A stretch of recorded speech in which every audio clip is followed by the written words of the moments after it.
Sejam bem-vindos a mais uma videoaula. Hoje nós vamos falar sobre os circuitos elétricos em paralelo. Na videoaula anterior nós falamos sobre os circuitos elétricos em série. Hoje nós vamos falar sobre os paralelos e muito importante, que geralmente é aquele em que os vestibulares e as provas do Enem se atêm mais exatamente porque nós temos uma ligação em paralelo muito maior aí no nosso planeta.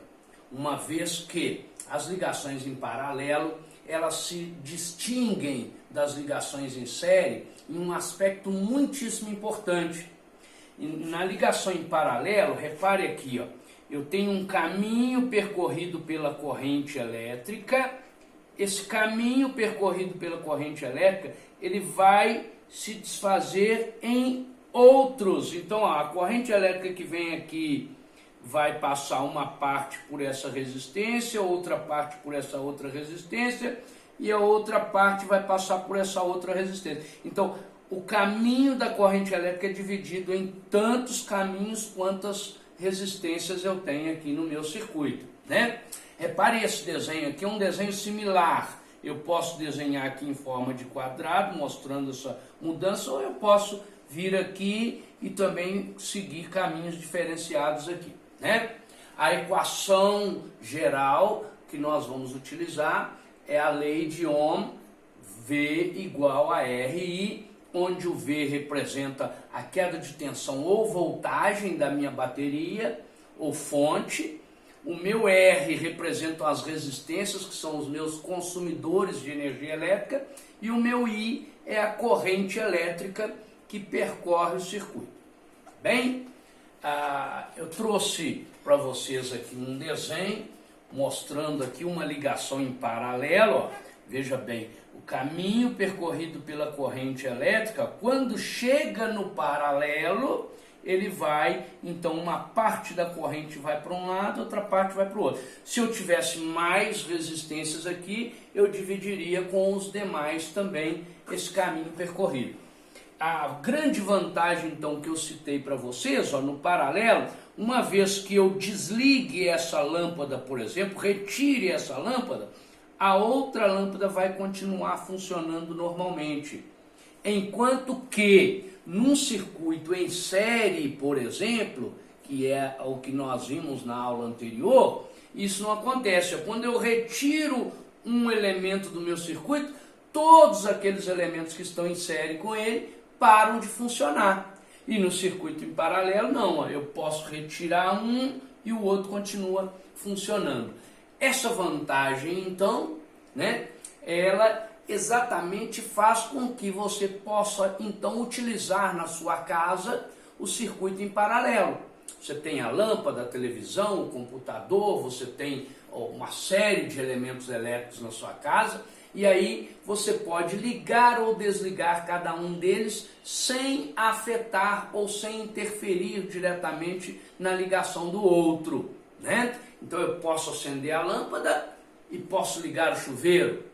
Posso fazer as duas coisas ao mesmo tempo, ou posso só ligar o chuveiro e não ligar a lâmpada. Então, na ligação em paralelo, essa independência é que faz com que ela tenha uma utilização ampla aí no mundo inteiro. Trouxe uma imagem aqui bacana aqui, ó. Então, essas lâmpadas todas estão em paralelo, de tal maneira que se eu apagar uma delas, as outras vão continuar funcionando.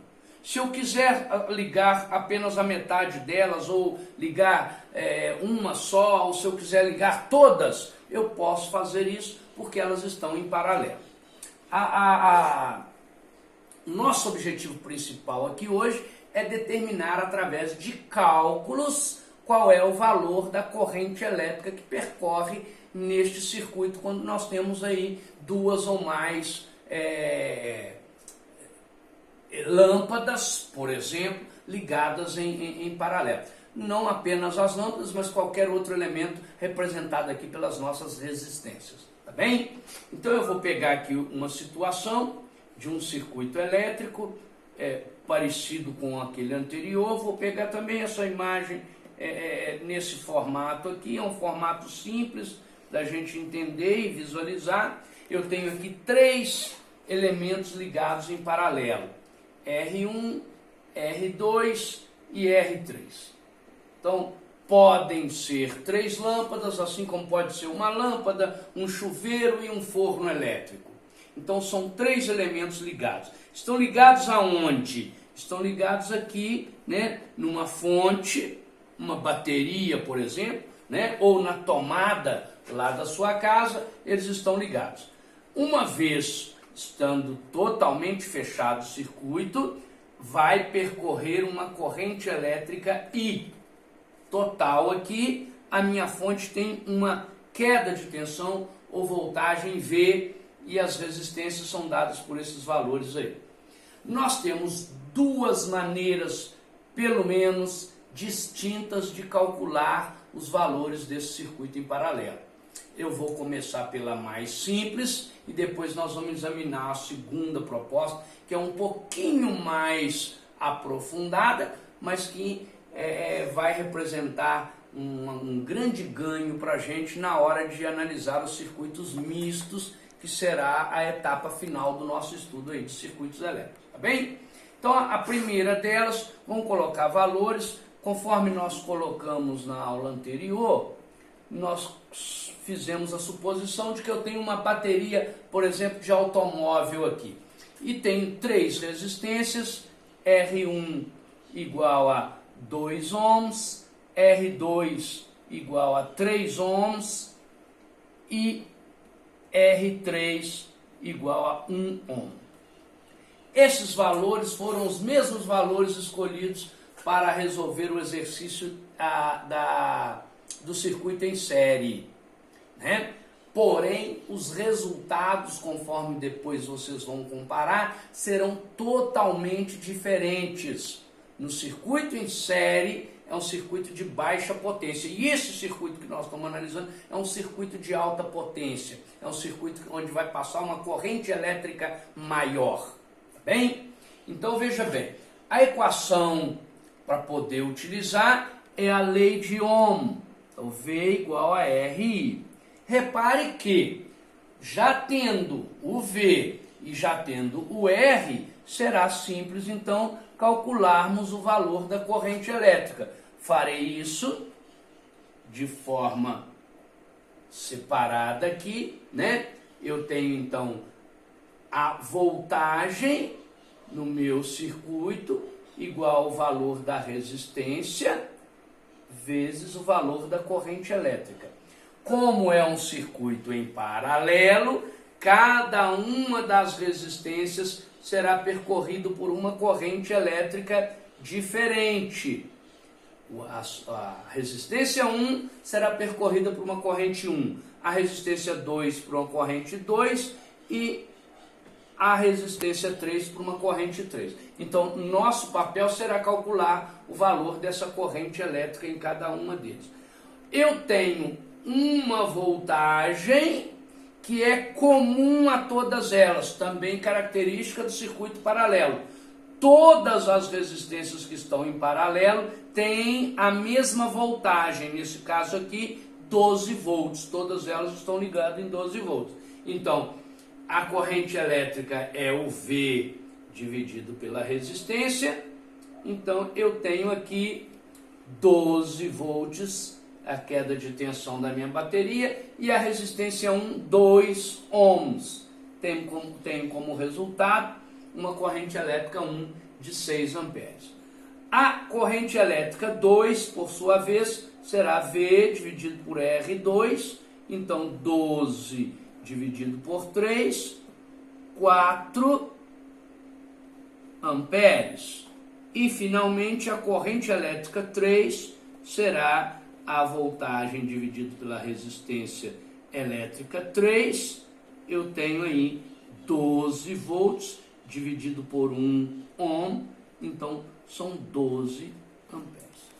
Essa é a corrente elétrica que passa então em cada um deles. Ó.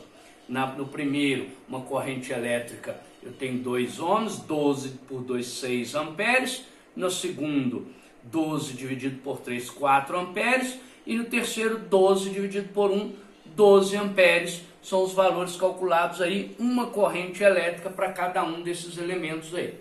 Se eu somar essas correntes elétricas, eu tenho um total de 6 e 4, 10 e 12, 22 amperes, é a corrente elétrica total que percorre o meu circuito. Por isso, é um circuito de alta potência, considerado, porque quanto mais resistências eu colocar, maior vai ficando o valor da minha corrente elétrica, né? Limitado aí pelo valor lá do padrão da CEMIG, é que vai limitar esse valor máximo de corrente elétrica que pode estar passando num circuito elétrico. Uma segunda maneira de calcularmos o valor dessa corrente elétrica total seria então fazermos o cálculo da resistência equivalente. Nesse caso, eu vou substituir as 3 resistências por uma única resistência chamada resistência equivalente. No circuito em paralelo, a resistência equivalente é calculada exatamente somando-se o inverso de cada uma das resistências. Então, eu pego o valor de cada uma das minhas resistências, coloco aqui, tiro o mínimo múltiplo comum e encontro o valor da resistência equivalente. Com o valor da resistência equivalente, basta então substituir na lei de Ohm para encontrar o mesmo valor da corrente elétrica. Não vamos fazer isso aqui agora, porque será exatamente o objetivo principal da nossa aula no cálculo dos circuitos elétricos mistos, na segunda parte. Nessa primeira parte, o entendimento importante é o cálculo da corrente elétrica que passa em cada um deles. É um cálculo muito simples, né? Bastando-se então dividir o valor da queda de tensão ou voltagem da minha bateria pelo valor de cada resistência. Eu encontro a corrente de cada um deles, conforme nós vimos nosso cálculo aqui. Um cálculozinho simples e muito eficiente, utilizado aí para calcular o valor da resistência e da corrente elétrica de cada um dos elementos aí do meu circuito. Tá bom por aqui. Na nossa próxima aula, então, nós vamos analisar os circuitos mistos. Esse talvez dependa um pouquinho mais de tempo para a gente conseguir discutir todos os elementos aí. Muito obrigado. Até a próxima.